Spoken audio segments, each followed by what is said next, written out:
Hey guys, what's going on? Ryan Knows Tech here from TechInform.us, and today, by request in the just ended live stream, that is every Tuesday night from 7 to 9 p.m. Eastern Time on ustream.tv/TechInformUs, we are going to review the changes that Apple has made to the Mac Pro. It was released, we heard about it several days ago, I think yesterday, August 9th of 2010. Was the first day it's available for purchase. So I personally don't know anybody that's buying this. Even Soldier Knows Best isn't going to buy it. He's a complete Apple fanboy, as I'm turning into. But anyways, he isn't even going to buy it. I don't know. We're just going to go over and see what they've done to it. I am not a Mac Pro expert. If you set two in front of me and told me to identify them based on ports, I couldn't. I don't even know if they vary.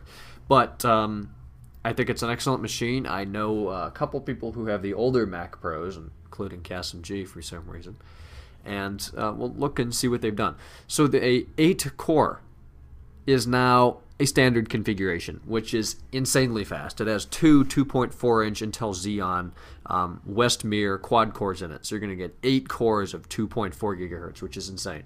You're going to have 12 meg of fully shared level 3 cache per processor, so that's 24 megabytes of cache. I have 3 meg, and that's pretty fast.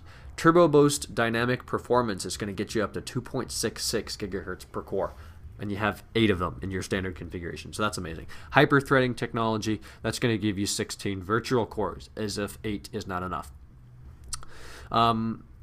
Actually, you know what? I'm an idiot. I totally read that wrong. 8-core standard configuration. Here's a quad-core, so you can still get a quad-core standard configuration. There you're going to find one 2.8 gigahertz quad-core Intel Xeon Nehalem processor, 8 megs of cache, and Turbo Boost up to 3.06 gigahertz. Hyper-threading also available. You're going to get 8 virtual cores there. 128-bit. Operating systems aren't there yet. Maybe later. 64-bit paths and registers. That's pretty standard. Integrated memory controller optimized for energy efficiency. I'll believe that when I see it. So on the back, you're going to find 3 USB 2.0s on the back. I think there's 2 more on the front. Then there are 2, let's see, I actually have to read this. 4 FireWire 800 ports, 2 on the back, 2 on the front. That's a lot of FireWire. And then your standard Toslink ports. You can tell I'm really new at this because I'm really not familiar with these Mac Pros. You're going to get your 802.11n wireless, your Bluetooth 2.1. Storage, you can put 4 3.5-inch SATA drives in it. It's 3 gigs per second. And then you have lots of drives available. A 512 gig solid state or a 1 or 2 gig terabyte. 1 or 2 terabyte. Boy, it's way too light. 1 or 2 gig terabyte. You know what I mean. Serial ATA, 7200 RPM, 32 meg cache drive. So this thing is really the best of the best for the best of the best in terms of a Mac.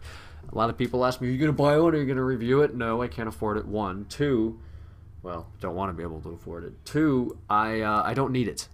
My 2.66 gigahertz MacBook Pro is working wonders. It's a fantastic machine. I do not need anything else than that. Graphics, probably an update here. Again, I'm not super familiar with it. But here you are going to find your ATI Radeon 5770 and 5870 with a gig of GDDR5 memory, which is incredible.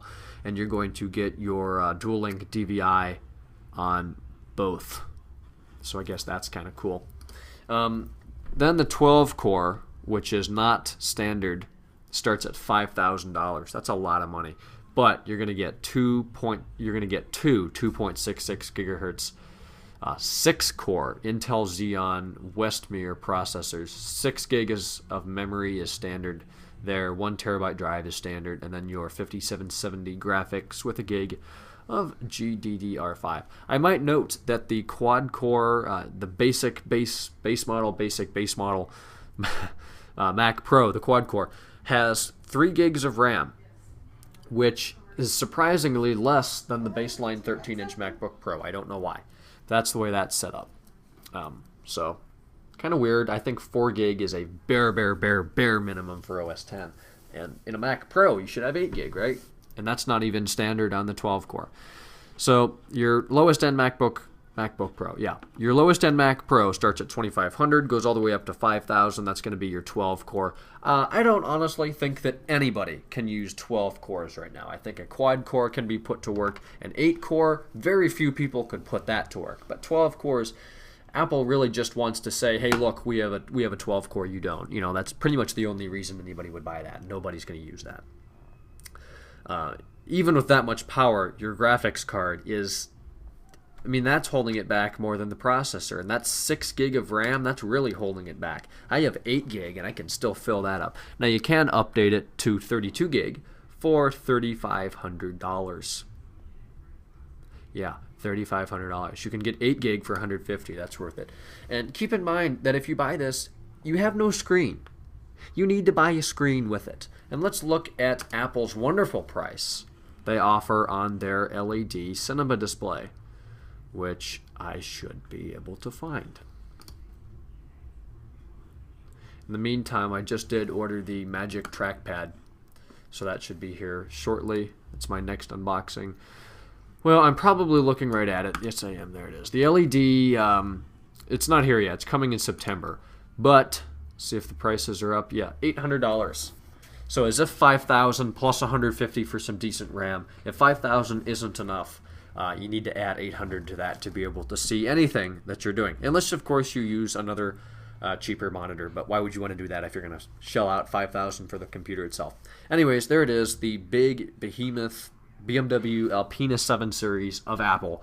The Mac Pro is available now. I don't know anybody that's purchased it, but I will be excited for some unboxings to see if anything has changed in its 900-ton box that it will probably come in. So there it is. Stay tuned for the Magic Trackpad unboxing and review. I really didn't think I was going to buy it, but the live stream this evening overruled, and I had to shell out $74 for it. Big deal, right? Anyways, it'll be cool. Thanks for watching. That's the Mac Pro. If you're going to buy it, leave a comment. Which one did you buy? Do you think it's worth it? Do you not like Macs? Look forward to reading that. Our website, techinform.us. My Twitter, twitter.com/JamesRSchultz. And then like we did tonight, our live show is every Tuesday night from 7 to 9 p.m. Eastern Time on ustream.tv/techinformus. Little bonus question. Tell me the model of the car on my desktop and how I made that affect. Well, if you were in the show, you know, but little bonus comment there. Thanks, guys. See you in tomorrow's video. Please subscribe if you haven't. Bye-bye.